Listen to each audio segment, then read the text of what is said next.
ಮಂಗಳೂರು ವಿಶ್ವವಿದ್ಯಾನಿಲಯದ ಕಾಲೇಜಿನಲ್ಲಿ ಬಿ.ವಿ. ಕಕ್ಕಿಲಾಯ ಪ್ರತಿಷ್ಠಾನದಿಂದ ಮೊದಲ ಸ್ವಾತಂತ್ರ್ಯ ಸಂಗ್ರಾಮ 1857 ಜಂಟಿ ಬಲಿದಾನಗಳು ಜಂಟಿ ವಾರಸುದಾರಿಕೆ ಕುರಿತು ಉಪನ್ಯಾಸ ಕಾರ್ಯಕ್ರಮ ಆಯೋಜನೆ ಮಾಡಲಾಗಿದೆ. ಈ ಕಾರ್ಯಕ್ರಮಕ್ಕೆ ಎಬಿವಿಪಿ ಭಾರಿ ವಿರೋಧ ವ್ಯಕ್ತಪಡಿಸಿ ಪ್ರತಿಭಟನೆ ನಡೆಸಿದ ಘಟನೆ ಇಂದು ನಡೆದಿದೆ. ಉಪನ್ಯಾಸ ನೀಡಲಿರುವ ದೆಹಲಿ ವಿಶ್ವವಿದ್ಯಾನಿಲಯದ ನಿವೃತ್ತ ಪ್ರೊಫೆಸರ್ ಡಾಕ್ಟರ್ ಶಂಸುಲ್ ಇಸ್ಲಾಂಗೆ ಎಬಿವಿಪಿ ಭಾರಿ ವಿರೋಧ ವ್ಯಕ್ತಪಡಿಸಿದೆ. ವಿರೋಧದ ನಡುವೆಯೂ ಬಿ.ವಿ. ಕಕ್ಕಿಲಾಯ ಪ್ರತಿಷ್ಠಾನದಿಂದ ಕಾರ್ಯಕ್ರಮ ಆಯೋಜನೆ ಮಾಡಿದೆ. ಆರ್ಎಸ್ಎಸ್ ಸಂಘ ಪರಿವಾರ ಹಾಗೂ ಪ್ರಧಾನಿ ಮೋದಿಯ ತೀವ್ರ ವಿರೋಧಿ ಆಗಿರುವ ಡಾಕ್ಟರ್ ಶಂಸುಲ್ ಇಸ್ಲಾಂರನ್ನು ಕರೆಸಿರುವುದನ್ನು ಎಬಿವಿಪಿ ಖಂಡಿಸಿದೆ. ವಿವಾದಾತ್ಮಕ ವ್ಯಕ್ತಿಗಳನ್ನು ಕಾರ್ಯಕ್ರಮಕ್ಕೆ ಕರೆಸಿ ಕಾಲೇಜಿನಲ್ಲಿ ಸಂಘರ್ಷದ ವಾತಾವರಣ ಸೃಷ್ಟಿ ಮಾಡಲು ಸಂಚು ಮಾಡಲಾಗಿದೆ ಎಂದು ಎಬಿವಿಪಿ ಆರೋಪಿಸಿದೆ.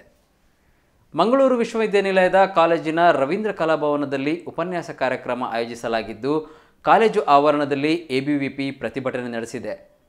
ಗೋ ಬ್ಯಾಕ್ ಶಂಸುಲ್ ಎಂದು ವಿದ್ಯಾರ್ಥಿಗಳು ಘೋಷಣೆ ಕೂಗುತ್ತಾ ಕಾಲೇಜು ನುಗ್ಗಲು ಯತ್ನಿಸಿದ್ದಾರೆ.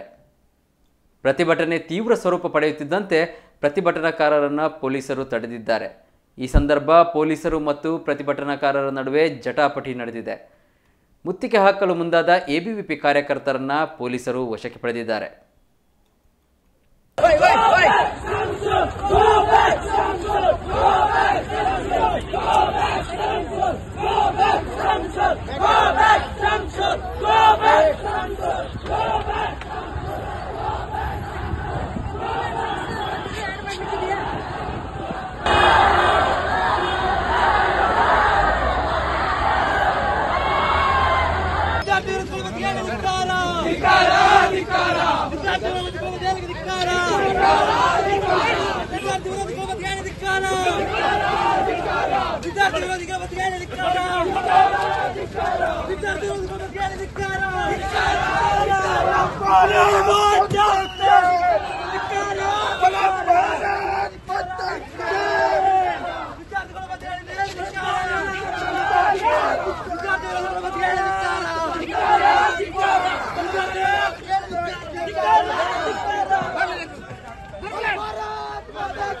back,